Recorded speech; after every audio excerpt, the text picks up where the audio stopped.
In 2002, more than a dozen states enacted bills to control access to internet pornography. Age limits on adult novelty in video stores have been in place for even longer than that. Protecting the public and our youth from sexually explicit material has been a hot topic for years. But there is one thing that has received little attention. One thing that remains open to the public in our bookstores, libraries, and even our local grocery stores. Adult literature, or romance novels, sits in aisles or at the checkout stand for all to see, usually with half-dressed women and men engaging in sexual acts. Today, I'd like to begin with what exactly adult literature is, warn about some of its damaging effects this type of literature can have, and finally, attest to the pornographic qualities that should legally put these books in more secure places in our public stores and shops. Let's begin by first trying to define adult literature. No, it can't be found in a dictionary.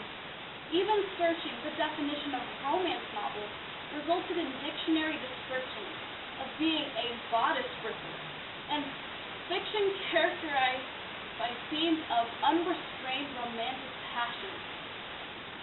Romance novels are named such not just for the passionate love story that they tell, but also the steamy scenes where the characters engage in sexual acts with one another, often with very detailed descriptions of the male and female genitalia and of intercourse.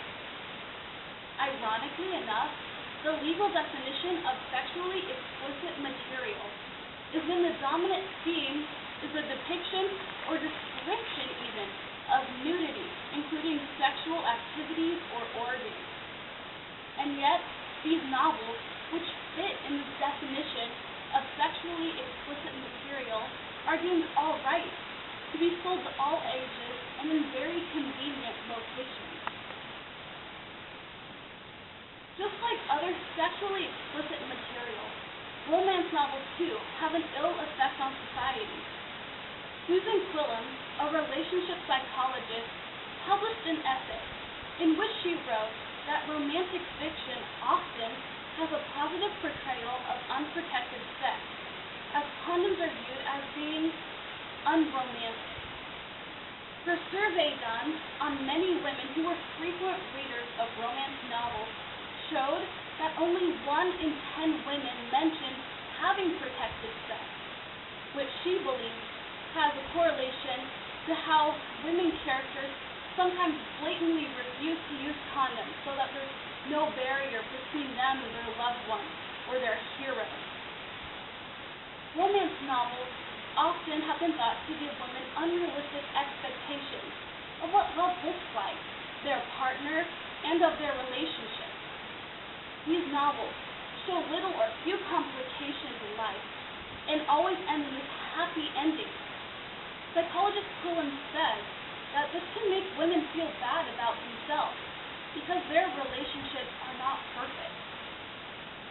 Aside from the harmful effects of those reading this type of literature, the places where these books can be sold or even rented also pose threats. School libraries, public libraries, bookstores, and grocery stores are allowing people of all ages to rent these books and also check them out. My first encounter with this type of novel was when I was 13, quite by accident, when I checked out what appeared to be a mystery novel from the public library. But that is not at all what I got. These books should not be allowed to be in places where minors have access to them. Not only are these books explicit, but often they also have very explicit covers of attractive men and women, half or mostly naked, arousing each other. Which brings me to how, by definition, these books are pornographic and should legally be treated as such.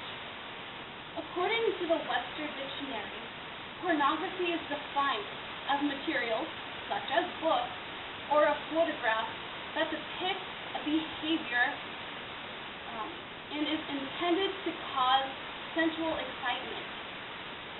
Clearly, romance novels, as I've defined previously, fit into this category. And legally, distributing pornography to minors is a crime. Adult novelty and video shops in Oregon don't allow those under the age of 18 to enter into them. Pornographic sites also are at liability risk if they do not first put a disclaimer that asks the person to verify their age of being over 18 before entering the site. If erotic novels with sexually explicit material and covers can be considered pornography, why then are they allowed to be viewed by and sold to minors? Protecting our youth from sexual material has been a rising concern, but protecting them from literature, which involves this, has gone under the radar.